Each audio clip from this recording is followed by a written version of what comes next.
ጤና ይስጥልኝ አድማጮቻችን፣ ተመልካቾቻችን እንደምን አላችሁ? እንደምን ሰነበታችሁ? ግርማ ካሳ ነኝ። ይህ ዋሜራ ነው።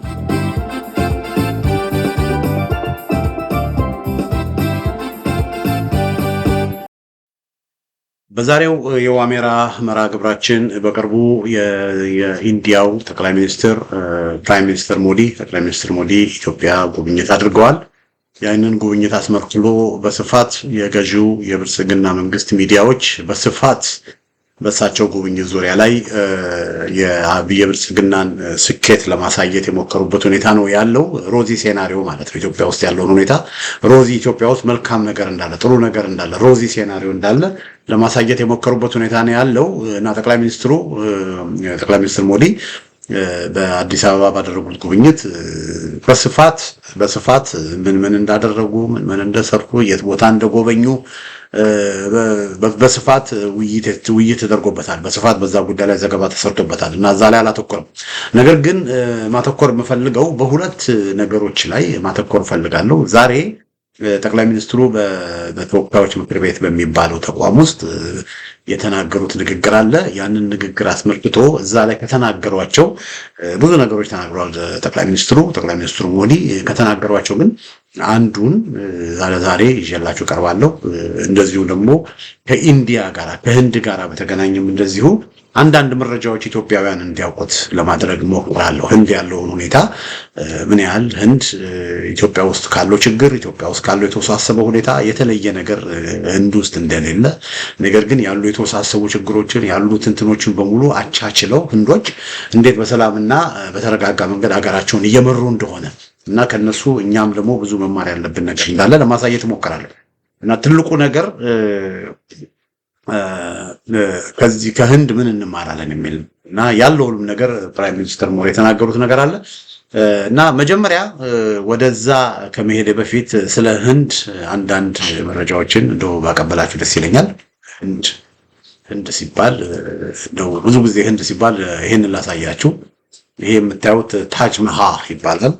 በጣም በዓለም ላይ አሉ ከሚባሉ ቅርሶች ከሚባሉ one of the 7 wonders of the world ከሚባሉት በጣም ብዙ ከሚታዩት ቅርሶች መካከል አንዱ ይሄ ነው። ይሄ አንዱ የሙጋል ዳይነስቲ ነበረ ህንድ ውስጥ አንዱ ንጉስ ለፍቅረኛው ያሰራው ቦታ ነው። ለሚወዳት ፍቅረኛው ያሰራው ታጅ መሃል ይባላል። እና ይሄ እንግዲህ በህንድ የሚገኘው አንዱ ቅርስ ነው። እንደው ስለ ህንድ ማውራት ከጀመር ስለዚህ ነገር ላውራ ብዬ ነው እና እግዚአብሔር ይፈቅድ አንድ ቀንም ለማየት የምፈልገው ቦታ ቢኖር ይሄ ነው እና ወደፊትም አየዋለሁ ብዬ አስባለሁ።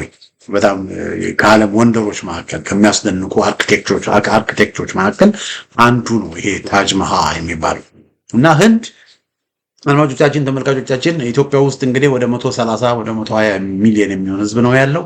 ህንድ ውስጥ 1.4 ቢሊዮን የሚሆን ህዝብ ነው ያለው። 1.4 ቢሊዮን።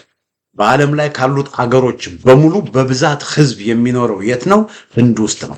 1.4 ቢሊዮን የሚሆን ህዝብ በህንድ ሀገር ውስጥ በኢንዲያ ይኖራል። አድማጮቻችን፣ ተመልካቾቻችን 1.4 ሚሊዮን የሚሆን ህዝብ በኢንዲያ ይኖራል። እንደውም ህንድ በጣሊያን በእንግሊዝ ቅኝ ግዛት ጊዜ ባንግላዴሽንም ፓኪስታንንም ሙሉ ታካትት ነበር እና ያው በኋላ እንግዲህ ባንግላዴሽና ፓኪስታን ያው እንደነ አህመድ ጀና የተባሉ ያው ከእስልምና ጋር በመገናኘት ለፖለቲካ ሲሉ ለብቻቸው ወጡ።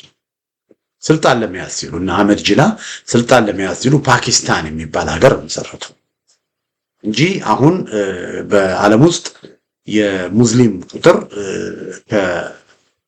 ከኢንዶኔዚያ ተጥሎ በብዛት እንደውም ከኢንዶኔዚያም በላይ የሙስሊም ቁጥር በአንደኝነት ሙስሊሞች የሚኖሩት ኢንዲያ ውስጥ ነው፣ ፓኪስታን ውስጥ ማለት። ፓኪስታን ውስጥ ካለው የሙስሊም ማህበረሰብ ቁጥር ኢንዲያ ያለው ይበልጣል። ግን ከእስልምና ጋር የተገናኘ አይደለም ማለት ነው። ይሄ ከእንትን ጋር እዛ አካባቢ የነበሩ ያኔ በኢንዲያ የነጻነት እንቅስቃሴ ዙሪያ ላይ እነ ኔሩ ያው የሰላማዊውን እምቢተኝነት ገመቻ ማህተመ ጋንዲ ቢመራው አትሊስት ይሄ የፖለቲካውን አስፔክት የፖለቲካውን ትግል የሚመሩት የነበሩት እነ ኔሩ እነ ማን ነበር የሚባለው እነ ኔሩ የመጀመሪያው የኢንዲያ ጠቅላይ ሚኒስትር እነ ኔሩ እንደዚሁም ደግሞ እንደነ መሐመድ ጂና የሚባሉ ነበሩ። የመጀመሪያው የፓኪስታኑ መሪ ማለት ነው። እና አንድ ላይ ነበሩ። ስላልተስማሙ ነው ጂና ከነ ኔሩ ጋራ ስላልተስማማ ነው ፓኪስታን የተገነጠለችው እንጂ አሁን ፓኪስታን ደግሞ በምትገነባበት ጊዜ ፓኪስታንን ሲገነጥሉ ባንግላዴሽ የሚባለውንም አብረው ነው የገነጠሉ። በኋላ ባንግላዴሾች ከፓኪስታን ተለዩና ደግሞ እነሱ ለብቻ አገር ሆኑ። ስለዚህ ኢንዲያ ይባል የነበረው ለሶስት ተከፍሎ ኢንዲያ የሚባለው አለ 1.4 ቢሊዮን ህዝብ የሚኖርበት፣ ፓኪስታን የሚባለው አለ እና ደግሞ ባንግላዴሽ የሚባለው አለ። እና አሁን አንድ ህዝብ መሆናቸውን ያው ግለሰቦች ከፋፈሉት እንጂ አንድ ህዝብ መሆናቸውን የምታውቁት እንደውም በሁለቱ መካከል በኢንዲያ እና በፓኪስታን መካከል ራሱ ብዙ ጦርነቶች ተደርገዋል። አንድ ህዝብ መሆናቸውን የምታውቁት ለምሳሌ የፑንጃብ ማህበረሰብ አለ። ፑንጃቢስ የሚባሉ የተለያዩ ጎሳዎች የተለያዩ ኤትኒክ ግሩፖችን ያሉት ፑንጃቢስ የሚባሉት ፑንጃቦች በብዛት ህንድ ውስጥም አሉ፣ በብዛት ፓኪስታን ውስጥም አሉ። አሁን ለምሳሌ የቀድሞ የፓኪስታን ጠቅላይ ሚኒስትር ለረጅም ጊዜ ጠቅላይ ሚኒስትር የነበረ ነዋዝ ሸሪፍ የሚባለው አሁን ነዋዝ ሸሪፍ መሰረቱን ላሆር ያደረገ ነዋዝ ሸሪፍ ፑንጃቢ ነበር እና ህንድ ውስጥም ደግሞ ፑንጃቦች በብዛት አሉ። ህንድ ውስጥ ፓኪስታን ውስጥ አንዱ በብዛት የሚነገር ቋንቋ ኡርዱ ቋንቋ ነው። ህንድ ውስጥም በብዛት ኡርዱ ቋንቋ ይነገራል እና በጣም በብዛት ፓኪስታንና ኢንዲያ ውስጥ በፓኪስታን ውስጥ የሚኖሩ ኢንዲያ ውስጥ የሚኖሩ የተለያዩ አንድ አይነት ጎሳዎች አሉ። ምናልባት የተወሰኑ ወደ ምዕራብ ፓኪስታን አካባቢ ፓሽቱን የሚባሉ አሉ። በተለይ ወደ ምዕራብ ፓኪስታን አካባቢ ያኔ አልካይዳ በስፋት ይንቀሳቀስበት የነበረ አካባቢ ማለት ነው። ምዕራብ ፓኪስታን አካባቢ ፓሽቱኖች የሚባሉ አሉ እና ፓሽቱኖች በምዕራብ ፓኪስታን አሉ። እንደገና ፓሽቱኖች በእንትንም አሉ፣ በአፍጋኒስታንም አሉ በምዕራብ በኩል እንጂ በፊት በነገራችን ላይ አፍጋኒስታንን በእንግሊዝ ቅኝ ግዛት ስር ነበረች። ኢንዲያ ሙሉ በእንግሊዝ ቅኝ ግዛት ነበረች እና በፊት ፓኪስታን ባንግላዴሽ የሚባል አልነበረም፣ ኢንዲያ የሚባል ነው የነበረው እና ይሄ ሁሉ አንድ ላይ ሆኖ ሲኖሩ ነበር እና በኋላ ተከፋፈሉ እና ግን አሁን እያወራን ያለ ነው ስለ ኢንዲያ ነው። 1.4 ቢሊዮን ህዝብ ስላላት ኢንዲያ ነው እና ኢንዲያ 1.4 ቢሊዮን ህዝብ ነው ያለው። ይሄን አዳምጡኝ ወገኖቼ። ኢንዲያ ውስጥ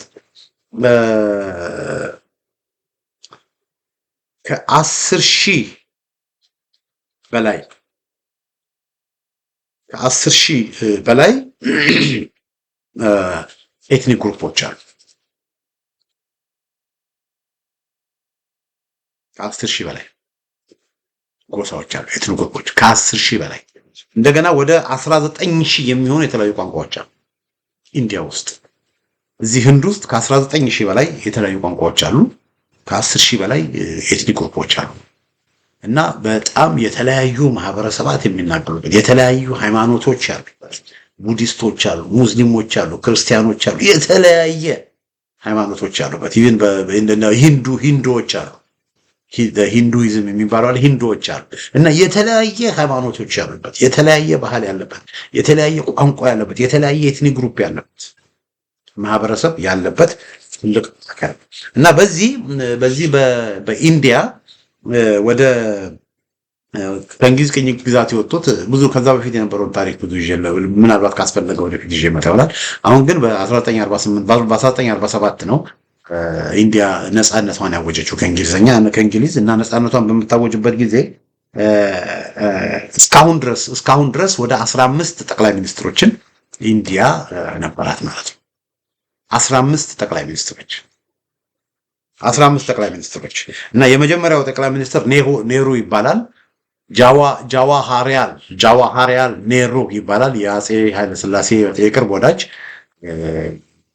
ጃዋሃሪያል ኔሩ፣ አፄ ኃይለሥላሴ፣ ቲቶ ሆነው ሶስቱ ናቸው እና ከማል አብደል ናስር የግብፁ ሆኖ ነው ይሄ የሰርድ ነን አላይን ሙቭመንት የገለልተኛ ሀገሮችን የሶቪየት ህብረትም ያልሆነ የአሜሪካም ያልሆነ ገለልተኛ ሀገሮችን ንቅናቄ የጀመሩት እነሱ ነበሩ እና ከአፄ ኃይለሥላሴ ጋር በጣም የቅርብ ወዳጅ የሆነ ሰው ነው።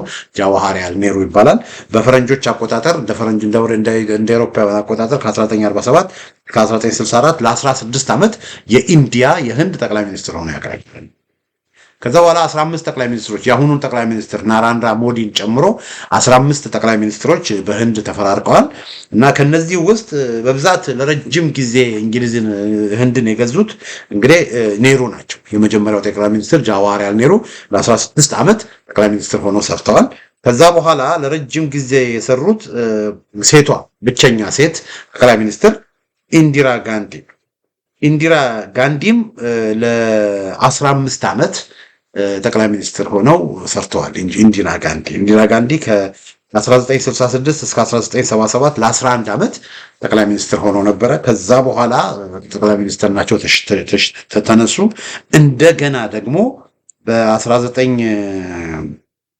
በ1980 ከ3 ዓመት በኋላ ደግሞ እንደገና በ1980 እስከ 1984 ደግሞ እንደገና ጠቅላይ ሚኒስትር ለ4 ዓመት። ስለዚህ ከጃዋሃርላል ኔሩ ቀጥሎ ለረጅም ጊዜ ኢንዲያን ያስተዳደሩ ህንድን ያስተዳደሩ ጠቅላይ ሚኒስትር ሚሲስ ኢንዲራ ጋንዲ ናቸው ማለት ነው። ሚሲስ ኢንዲራ ጋንዲ ለ15 ዓመት የህንድ ጠቅላይ ሚኒስትር ሆነው ሰርተዋል።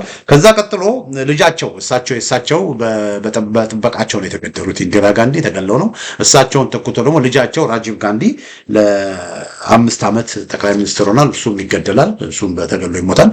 በኋላ ምንድነው የሆነው? እንደዚህ ያሉ እየተፈራረቁ ለረጅም ጊዜ ከዛ በኋላ ያገለገሉት ማንሞሃን ሲንግ የሚባሉ የጠቅላይ ሚኒስትር ከ2004 እስከ 2014 ጠቅላይ ሚኒስትር ሆነው ያገለግላሉ ማለት ነው። የሲንግ ማህበረሰብ አባል ናቸው። ከዛ እንግዲህ ለረጅም ጊዜ ያገለገሉት ከኔሩ እና ከኢንዲራ ጋንዲ ቀጥሎ ለረጅም ጊዜ ወደ 11 ዓመት ከተማ 10 ወር 10 ዓመት ከ7 ወር ምናምን አካባቢ ለረጅም ጊዜ የህንድ ጠቅላይ ሚኒስትር ሆነው ያገለገሉት እንግዲህ የአሁኑ ጠቅላይ ሚኒስትር ፕራይም ሚኒስተር ሞዲ ናቸው ማለት ነው። ፕራይም ሚኒስተር ናራንድራ ሞዲ ናቸው ማለት ነው። ናራንድራ ሞዲ እና እንግዲህ በአሁን ባለው እንትን ውስጥ ወደ 15 ጠቅላይ ሚኒስትሮችን ህንድ አያይራለች እና በህንድ የተወካዮች ምክር ቤት አለ፣ ፓርላማ አለ እና የተወካዮች ምክር ቤት ውስጥ የተለያዩ ፓርቲዎች ይወዳደራሉ፣ ከተለያየ ቦታ ይመረጣል እና ፓርላማው ጠቅላይ ሚኒስትሩን ይመርጣል እና በፓርላማ አሸናፊ የሆነው ፓርቲ የጠቅላይ ሚኒስትር ኃላፊነቱን ይይዛል። እንደገና በፓርላማ ውስጥ ቮት ኦፍ ኮንፊደንስ የመተማመኛ ድምጽ ደግሞ የተነፈገው ፓርቲ ደግሞ ጠቅላይ ሚኒስትርነቱ ይነሳል እና ይሄ ኢትዮጵያ ውስጥ ያለው አሰራር ነው። እንግዲህ በህንድ ያለው ኢትዮጵያ ውስጥ ያለው አሰራር ነው። በህንድ ያለው አድማጮቻችን፣ ተመልካቾቻችን እንግዲህ ይሄንን ካልኩኝ እንደው ገባ እንዲል ይሄንን ካልኩኝ ኢትዮጵያ ውስጥ ያለው አሰራር ሁላችሁም እንደምታውቁት የህዝብ ተወካዮች ምክር ቤት አለ። የህዝብ ተወካዮች ምክር ቤት ከተለያየ ቦታ የክልል የምርጫ ወረዳዎች አሉ። በምርጫ ወረዳዎች ተወካዮች ይመረጣሉ እና ይሄ የምርጫ ወረዳ ተወካዮች ምን ያህል እያንዳንዱ ምርጫ ወረዳ ፍትሃዊ ነው የሚለው እሱ አጠያያቂ ነው። ለምን አንዳንድ ወረዳዎች ትንሽ ህዝብ እያላቸው አንድ ተወካይ ይልካሉ። አንዳንድ ወረዳዎች ደግሞ የዛ ተወካይ 5 እጥፍ 4 እጥፍ ህዝብ እያላቸው አንድ ተወካይ ይላካሉ እና ይሄ የድምጽ አሰጣጥ የቀመር ለተወካዮች ምክር ቤት የሚሰጠው ቀመር አሰጣጡ ፍትሃዊነቱ እንደተጠበቀ ኢፍትሃዊነቱ እንደተጠበቀ በጣም ብዙ ኢፍትሃዊነት አለ። እጅግ በጣም ብዙ ኢፍትሃዊነት።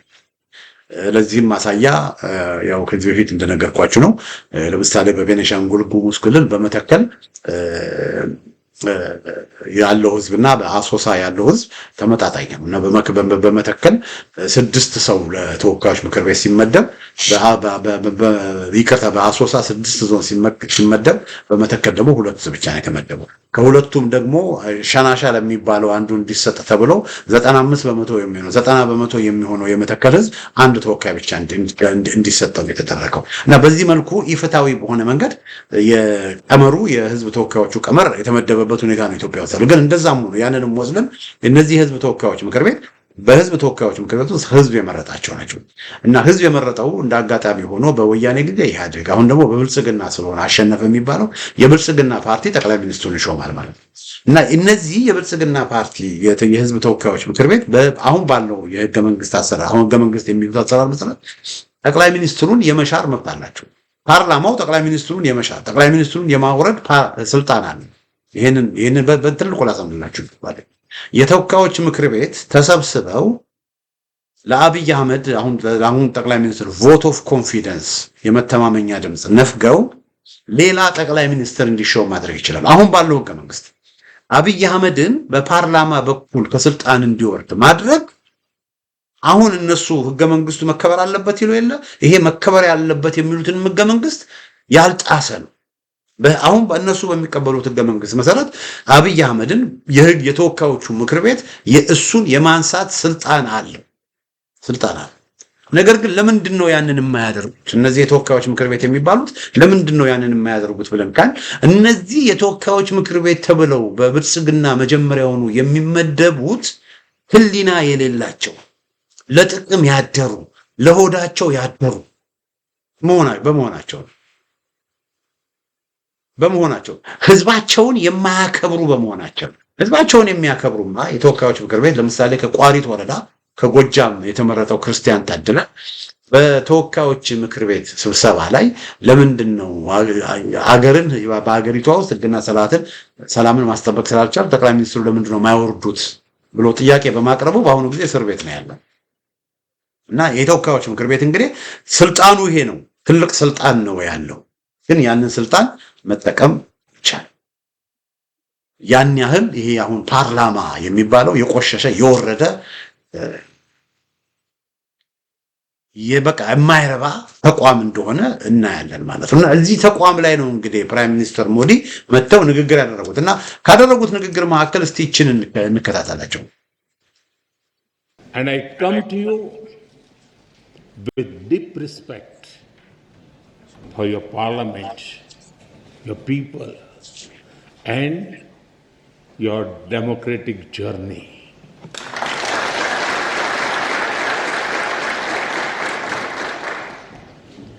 On behalf of the 1.4 billion people of India, I bring greetings of friendship, goodwill, and brotherhood.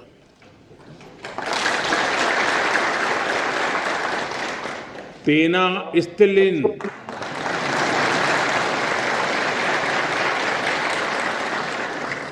salam.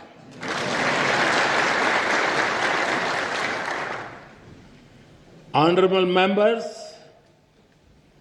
in this great building, your laws are shaped.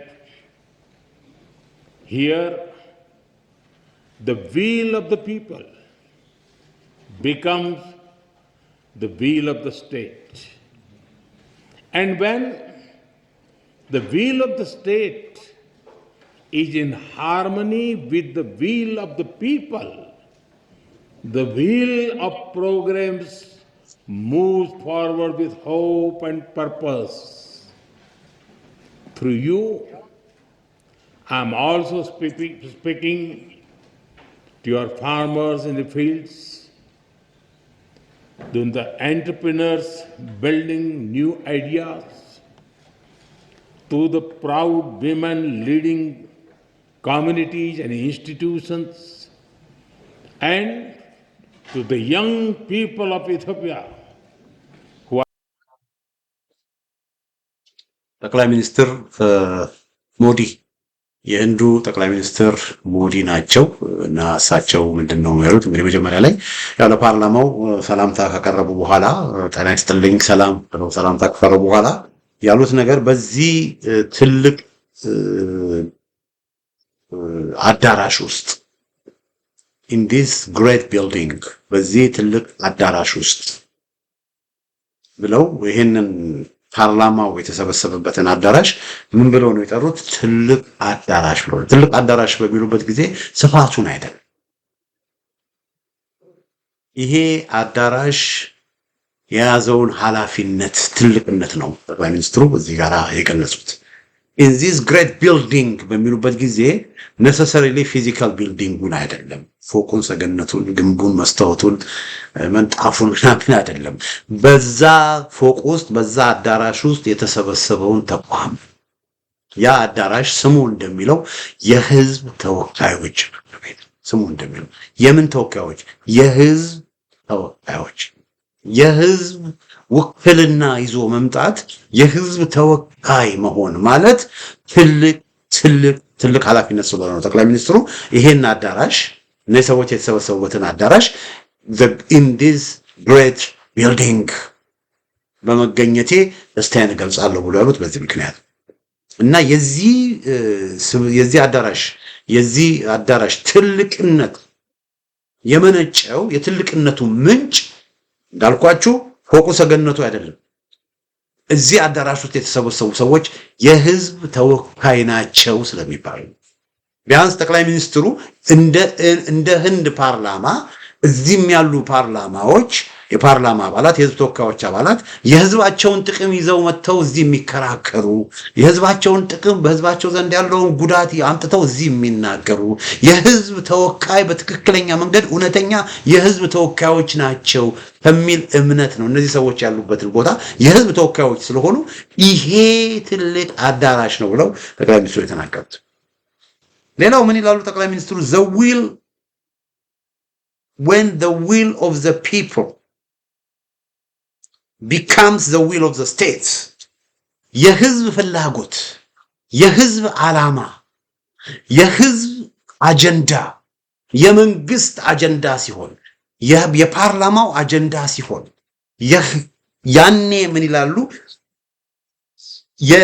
የመንግስት አጀንዳ ከህዝብ ፍላጎት ጋር ሃርሞናይዝ ሲሆን ሲስተካከል አብሮ ሲሄድ ትልቅ እድገት እንደሚመጣ ነው ፕራይም ሚኒስተር ሞዲ የተናገሩት። ስለዚህ እነዚህ ሰዎች ያላቸውን ኃላፊነት ነው ቢሰሙ እነዚህ ሰዎች ቢሰሙ ሲያጨበጭቡ ሰምቻቸዋል። ጤና ይስጥልኝ ሲሉ ሰላም ሲሉ አጨብጭበዋል። ግን ይሄንን when the will of the people becomes the will of the state, when the will of the state is in harmony with the will of the people, ዴቨሎፕመንት ይመጣል ብሎ በሚናገሩበት ጊዜ አላጨበጨው። ለምን አልገባቸው? የገባቸው አይመስለኝ። እና አንዱ ጠቅላይ ሚኒስትሩ የተናገሩት በጣም ቁልፍ ነገር ቢኖር ይሄ ነው። አድማጮች፣ እነዚህ የህዝብ ተወካዮች ምክር ቤት የህዝብን ፍላጎት፣ የህዝብን ጥቅም፣ የህዝብን አጀንዳ ይዘው ፓርላማው ላይ ገብተው መናገር ነበረባቸው። ግን ያንን ሊያደርጉት አልቻሉም። ይሄ ፓርላማ ትልቅ ፓርላማ ሳይሆን ትንሽ ፓርላማ፣ ይሄ አዳራሽ ትልቅ አዳራሽ ሳይሆን ጠቅላይ ሚኒስትሩ እንዳሉት it's not a great building, it's a small building። ትልቅ አዳራሽ ሳይሆን ትንሽ አዳራሽ፣ ትልቅ ተቋም ሳይሆን ትንሽ ተቋም፣ የማይረባ ተቋም። ይሄ አዳራሽ አይታችሁ ከሆነ ጠቅላይ ሚኒስትሩ መጥቶ በዚህ አዳራሽ ንግግር በሚያደርግበት ጊዜ ጠቅላይ ሚኒስትሩን ቻሌንጅ ማድረግ የማይችል ጠቅላይ ሚኒስትሩ እንደፈለገ ይሄንን ፓርላማ ይሰድባል፣ እንደፈለገ ይሄን ፓርላማ ያዋርዳል። ማንም ግብስብስና ግሳንግስ እዚህ አዳራሽ ውስጥ ተሰብስቦ የህዝብ ተወካዮች ነኝ ብሎ የሚቀመጥ የማይረባ ተቋም። የህዝብ ፍላጎት እዚህ አዳራሽ ላይ እየተሰባረካል። እዚህ አዳራሽ ላይ የሚንጸባረቀው ምንድነው? እና አሰፋ ታደሰ ጫፎ ለተወሰኑት ጽፈው ይሰጣሉ። ጠቅላይ ሚኒስትሩን የሚያመሰግኑ ጠቅላይ ሚኒስትሩን መወድሰ አብይ ይላክላቸዋል። ከዛ ተራ በተራ 10 15 ምናምን ሆነው አብይን እያወደሱ አብይን እያመሰገኑ ይቀጥላሉ። ያንን ነው የሚያደርጉት። እና ይሄ ትልቅ አዳራሽ አይደል፣ ይሄ ትንሽ አዳራሽ ነው። ይሄ ትልቅ ተቋም አይደል፣ ይሄ በጣም የተናቀ የተዋረደ ተቋም። እና እነዚህ ይሄ የህዝብ ተወካዮች ሳይሆኑ እነዚህ የኦሮሞ ብልጽግና አገልጋዮች ናቸው። የኦሮሞ ብልጽግና አሽከሮች ናቸው። የኦሮሞ ብልጽግና ለፖለቲካ ፍጆታ የሚጠቀምባቸው ናቸው። የህዝብ ተወካይ ተብሎ ተሾመዋል። የፓርላማ አባል ተብሎ ተሾመዋል። የህዝብ ተወካይ መሆን የፓርላማ አባል መሆን ትልቅ ኃላፊነት። ግን ያንን ኃላፊነታቸውን ሜዳ ላይ የጣሉ የማይረቡ ሰዎች ናቸው። ለምን ሲመረጡም ፍትሃዊና ዲሞክራሲያዊ በሆነ መንገድ አይደለም የተመረጡት። አሁን በኦሮሞ ክልል የተመረጠ ምርጫ ውድድር አልተደረገም። ህሊና ያላቸው ሰዎች፣ ብቃት ያላቸው ሰዎች ብዙዎቹ መጀመሪያውኑ የብልጽግና አባል አይሆኑ፣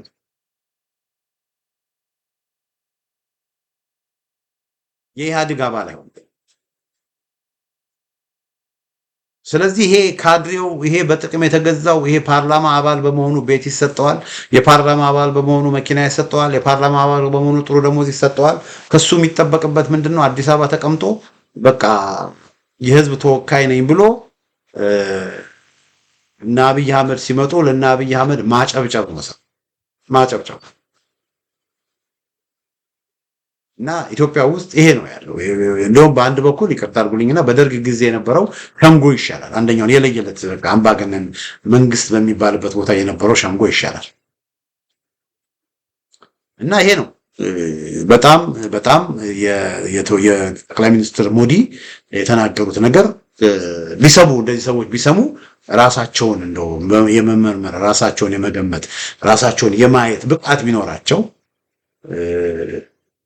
እኛ እኮ ትልቅ ተቋም ነው እኮ ያለን። እኛ እኮ የህዝብ ተወካዮች ነን። ለምንድን ነው እዛ በሻሻ አካባቢ ጎማ ቁጥር 2 ምርጫ ጣቢያ አለ። ጎማ ቁጥር 1 አለ፣ ጎማ ቁጥር 2 አለ። እና አብይ አህመድ የተመረጠው ከጎማ ቁጥር 2 ነው። አብይ አህመድ የህዝብ ተወካዮች ምክር ቤት አባል ሆኖ አብይ አህመድ እንዲመረጥ ድምጽ የሰጡት ወደ 72000 የሚሆኑ ሰዎች ናቸው ወገኖች። 7000 የሚሆኑ ሰዎች ናቸው። እዛው ጎማ ቁጥር 2 ከበሻሻ ያለበት ጎማ ቁጥር 2 ምርጫ ጣቢያ ጅማ ዞን፣ ኦሮሞ ክልል ጅማ ዞን ጎማ ቁጥር 2 ምርጫ ጣቢያ ላይ ነው አብይ አህመድ የተመረጠና የምርጫ ቦርድ ምን ያህል ሰው ለአብይ አህመድ ስልጣን እንደሰጠ የምርጫ ቦርድ ድረገጽ ሄዳችሁ ብታደርጉ ወደ 70 ምናምን ሰው ብቻ ነው ለአብይ አህመድ ስልጣን የሰጠ። በአንጻሩ ክርስቲያን ታደለን ከወሰዳችሁት ክርስቲያን ታደለ በቋሪት ወደ 120 ምናምን ሺህ የሚሆን ህዝብ ድምጽ ሰጥቷል። ግን ተመልከቱ፣ ይሄ ሁሉ የፓርላማ አባል ወይም የፓርላማ አባል የህዝብ ተወካይ ነኝ የሚለው አባል እሱን የመረጠውን በ100 ሺህ ምናልባት 100 ሺህ እንደ ክርስቲያን ታደለ 100 ሺህ 80 ሺህ 70 ሺህ ህዝብ የመረጠውን ህዝብ ፍላጎት ከማዳመጥና ህዝብን ከመስማት ይልቅ እሱ እዛ ማዶ ጎማ ቁጥር 2 ጅማ ዞን ጎማ ቁጥር 2 የሚኖረው ህዝብ ለመረጠ ለተባለው እጩ አሽከርና ባሪያ ሆኖ ግን እየቀጠለ ነው። የአዲስ አበባ ተወካዮች አዲስ አበባ ውስጥ ተወካይ ሆነው የተመረጡ ሰዎች የአዲስ አበባን ህዝብ ከመወከል እዛማ የአዲስ አበባ ሲፈናቀል የአዲስ አበባ መከራውን ሲያይ የአዲስ አበባውን ፍዳውን ሲበላ እዛ ማዶ ግን ጎማ ቁጥር 2 በሻሻ አካባቢ ላይ የተመረጠው ካንዲዴት አገልጋይ ሆነው አሽከር ሆነው እየኖሩ እና በጣም ያሳዝናል። እና ጠቅላይ ሚኒስትሩ ይሄ ትልቅ አዳራሽ ብለው ፕራይም ሚኒስተር ሞዲ በሚናገሩበት ጊዜ አንድ የረሱት ነገር ቢኖር ምንድነው ይሄ አዳራሽ ትልቅ አዳራሽ መሆኑን ረስተውታል ማለት ነው።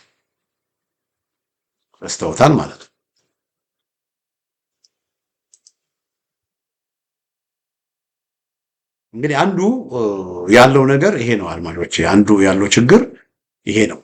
የጠቅላይ ሚኒስትሩ የፕራይም ሚኒስተር ሞዲ የተናገሩት ነገር ፕራይም ሚኒስተር ሞዲ የተናገሩት ነገር የሚሰማ ሰው የለም።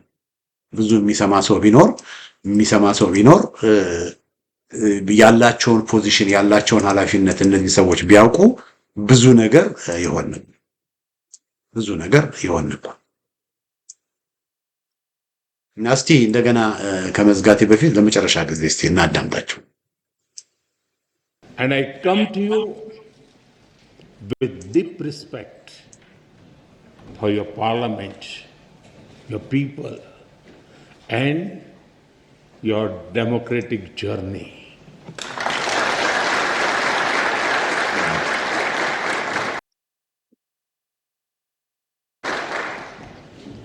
On behalf of the 1.4 billion people of India, I bring the will of the state is in harmony with the will of people, becomes your laws are shaped. Here, the will of the people becomes the will of the state. And when the will of the state is in harmony with the will of the people, the wheel of progress moves forward with hope and purpose. Through you, I'm also speaking to your farmers in the fields, young people of Ethiopia, who are, and I come to you with deep ጠቅላይ ሚኒስትር ሞዲ የኢንዲያው ጠቅላይ ሚኒስትር ሞዲ ናቸው። አድማጮቼ፣ ተመልካቾቼ እንግዲህ የፓርላማው የህዝብ ተወካዮች ምክር ቤት ያለውን ትልቅ ስልጣን መጠቀም ይችል ነበረ። የህዝብ ተወካዮች ምክር ቤት የህዝብ ተወካይ እንደመሆኑ በህዝብ ላይ እየደረሰ ያለውን ግፍና ሰቆቃ ይዞ እንደ ህዝብ ተወካይነታቸው ድፍረት ባለው መንገድ መናገር ይገባቸው ነበረ።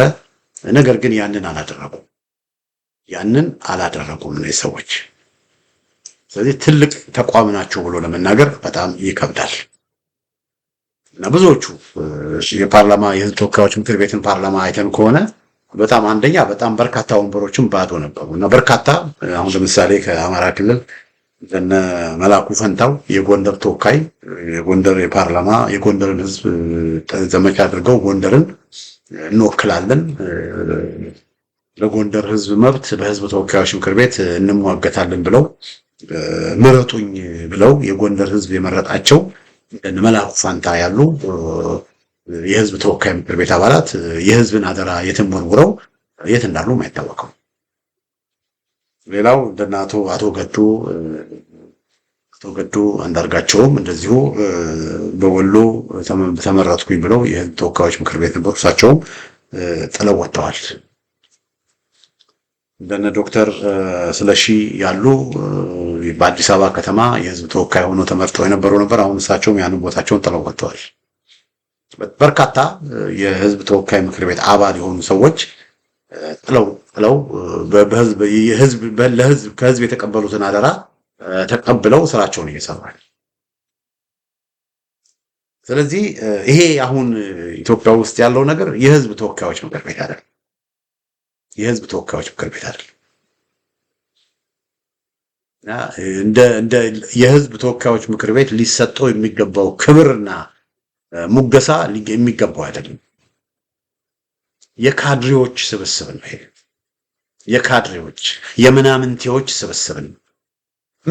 እኔ ምናምንቴዎች ናቸው ማለት የመጡበትን ህዝብ ረስተው የመጡበትን ህዝብ ዘንግተው የመጡበት ህዝብ የደረሰበት ያለው መከራ ሳይሰማቸው ቁጭ ብለው ግፍና ሰቆቃ በህዝብ ላይ ሲፈጸም፣ ዜጎች ሲፈናቀሉ፣ ዜጎች ሲሞቱ፣ ዜጎች ሲገደሉ፣ በህዝብ ላይ ኢትዮጵያውያን አይተውት የማያውቀውን ስቃይና መከራ ሲበሉ እንደ ህዝብ ተወካይነታቸው በዚህ በፓርላማው ውስጥ ጥያቄ መጠየቅ አለመቻላቸው፣ ይሄንን እየፈጸሙ ያሉ ሰዎችን አካውንትብል አለማድረጋቸው እንዳልኳችሁ ነው። በህጉ መሰረት አብይ አህመድን መቀየር ይችላሉ።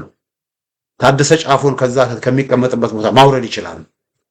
ያንን ማድረግ አቅቷቸው ግን እያጨበጨቡ እየሳቁ እንደዚህ ሲያሳልፉ ስትይ እነዚህ ሰዎች የህዝብ ተወካዮች ሳይሆን እነዚህ ሰዎች እኔ ምናምንቴዎች ናቸው። ጠቅላይ ሚኒስትር ሞዲ ይሄንን ቢያውቁ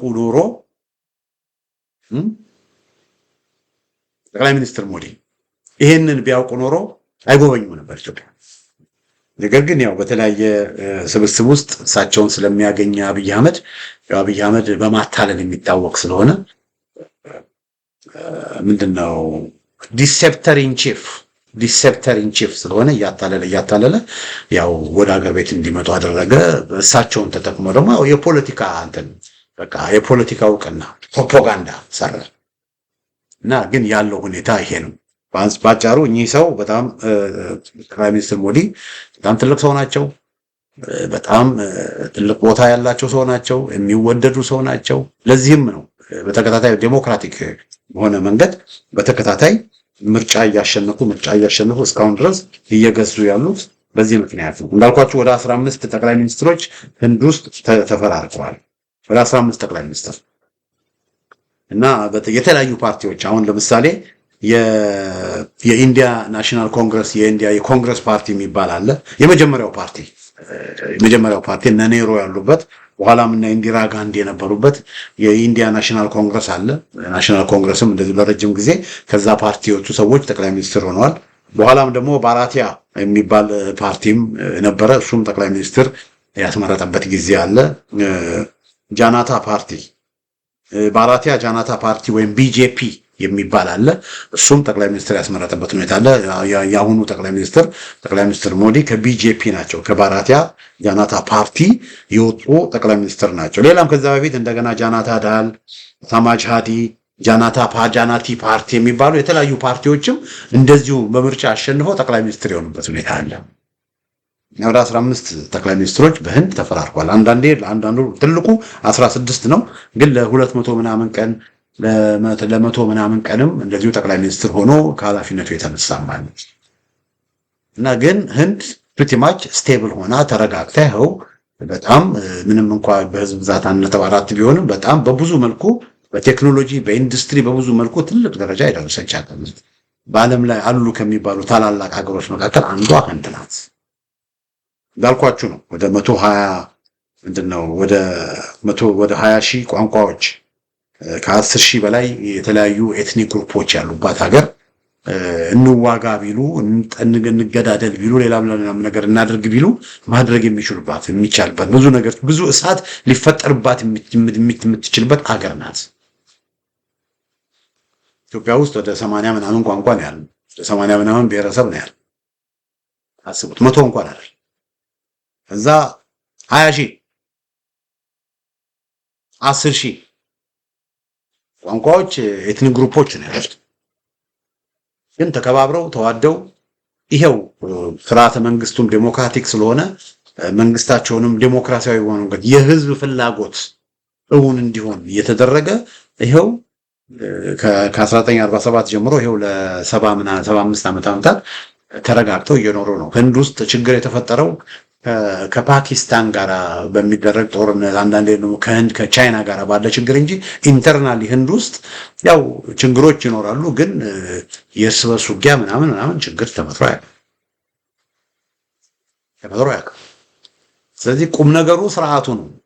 ቁም ነገሩ መሪዎቹ ናቸው። ቁም ነገሩ ያቺ ሀገሪቷ የምትተዳደርበት ስሬቱ ነው።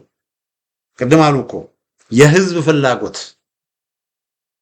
the will of the people የመንግስት ፍላጎት ሲሆን የመንግስት ፍላጎት ከህዝብ ፍላጎት ጋር ሃርሞናይዝ ሲያደርግ ሲጣጣም እድገት ይመጣል። መንግስት የህዝብን ፍላጎት ነው የሚያደርገው። መንግስት የህዝብን ፍላጎት ነው የሚፈጽመው። መንግስት ህዝብን ያገለግላል። ህዝብ ሳይሆን ለመንግስት የሚገዛው፣ መንግስት ግን ህዝብን የሚያገለግል ይሆናል። መንግስት የህዝብ አገልጋይ ይሆናል። ያኔ የህዝብ ፍላጎት የህዝብ ጥቅም ይጠበቃል። የህዝብ ፍላጎት የህዝብ ጥቅም ሲጠበቅ ህዝብ ደስተኛ ይሆናል። ህዝብ ደስተኛ ከሆነ ፍትህ ይሰፍናል። ፍትህ ከሰፈነ እድገት ይመጣል። እድገት ካለ ህዝብ ምን ይፈልጋል? ሰው የሚበላውን የሚጠጣውን ካገኘ፣ በሰላም ወጥቶ መግባት ከቻለ፣ ስራ ካገኘ፣ ቤዚክ የሆኑ ነገሮች ከተሟሉለት ለምን ያመጻል ሰው? ስለዚህ መንግስት ህዝብን የሚያስጨንቅ ሳይሆን መንግስት ህዝብን የሚያገለግል ከሆነ ወገኖቼ ሰላም ይመጣል። መንግስት ህዝብን የሚጨፈልቅ ህዝብን ኦፕሬስ የሚያደርግ ሳይሆን ህዝብን የሚያገለግል ከሆነ በህዝብ ላይ የሚፈጸም በደል አይኖርም። በህዝብ ላይ የሚፈጸም ኢፍትሃዊነት አይኖርም። ኢፍትሃዊነት ከሌለ ደግሞ ሰላም አለ። ሰላም ካለ ደግሞ እድገት አለ። ኢትዮጵያ ውስጥ ግን አሁን ያለው መንግስት ህዝብን የሚያሰቃይ፣ ህዝብን የሚያስለበስ፣ በህዝብ ላይ ህዝብን የደም እንባ የሚያስነባ በጣም ክፉ በጣም ዘመን የሆነ መንግስት ነው ያለው። ዜጎችን በሚሊዮኖች ያፈናቅላል። ሰላም ባለበት ቦታ ጦርነት፣ መረጋጋት ባለበት ቦታ ቀውስ እንዲኖር አድርጎ በብዙ ቦታዎች ለብዙ ሺዎች በመቶ ሺዎች እልቂት ምክንያት የሆነ ቅንጣት ያህል ሰብአዊነት የማይሰማው ናዚዛዊ የሆነ አባገዳዊ የሆነ ዘረኛ የሆነ ጠባብ የሆነ ኋላ ቀር የሆነ ሰይጣናዊ አጋንንታዊ የሆነ አገዛዝ ነው ኢትዮጵያ ውስጥ ያለው። ለሰብአዊነት ደንታ የሌለው፣ ለሰው ልጆች ደንታ የሌለው፣ የሰው ስቃይና የሰው መከራ የማይሰማው እንኳን ህዝብን ሊያከብር ሌትና ቀን እንዴት አድርገን ነው ህዝብን የምናሰቃየው ብሎ የሚያስብና የሚጨነቅ ክፉ መንግስት ነው ኢትዮጵያ ውስጥ ያለው። የቋንቋ መብዛት አይደለም ችግሩ ወገኖቼ። የተለያየ ኤትኒክ ግሩፕ መኖሩ አይደለም ችግሩ። የኢትዮጵያ ችግሩ ብዙ ብሔረሰቦች መኖራቸው አይደለም። የኢትዮጵያ ችግሩ ብዙ ቋንቋዎች መኖራቸው አይደለም። የኢትዮጵያ ችግሩ ወገኖቼ ህዝብን ከህዝብ ወንድምን ከወንድም የሚያጣላ ክፉ ፖለቲካዊ ስርዓት መኖር። ምን ነው ህንዶች ለምን አልተገዳደሉ? 19000 ቋንቋዎች ያላቸው ከ10000 በላይ ኤትኒክ ግሩፖች ያላቸው ለምን አልተገዳደሉ? ለምን እነሱም ሰው እኛም ሰው ለምን አልተፋጩ? ለምን? ስርዓታቸው ሰውን የሚያከብር ስለሆነ፣ ስርዓታቸው ህዝብን የሚያከብር ስለሆነ። የኛዎቹ ግን ሰይጣኖች ናቸው። እንግዲህ አድማጮቼ በጆሮ ካላቸው እንደው የሚሰማ ሰው ካለ ምንድነው የሚለው የሚሰማ ጆሮ ካላቸው ሞዲን ይሰሙ ነበረ በሚል ርዕስ ያዘጋጀው ዝግጅት ይሄን ይመስላል።